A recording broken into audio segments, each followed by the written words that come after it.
Dans les grosses têtes de RTL ce jeudi 16 février dernier, Laurent Ruquier a fait une discrète mais piquante allusion à l'affaire Pierre Palmade.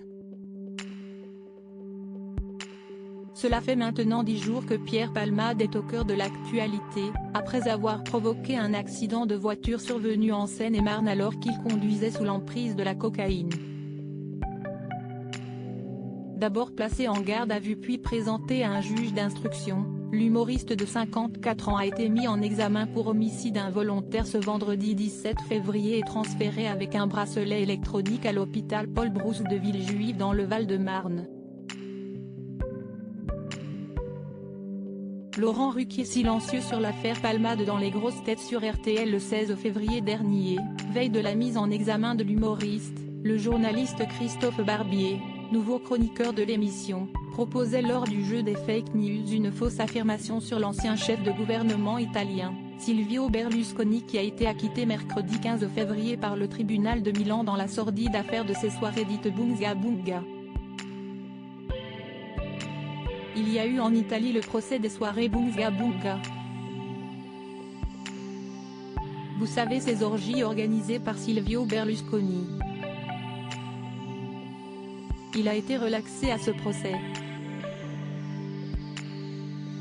Pour être encore plus relaxé, au moment de l'annonce du verdict, il s'est tourné vers la juge et le cavalier élu a demandé en italien, une pompinello, si est à dire en français, une turlute, a exposé Christophe Barbier sous les éclats de rire de ses collègues sociétaires.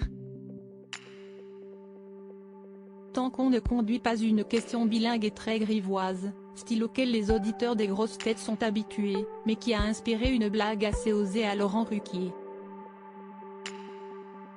J'accepte d'autres langues, tant qu'on ne conduit pas, a-t-il répliqué, hilar face à ses sociétaires faussement gênés.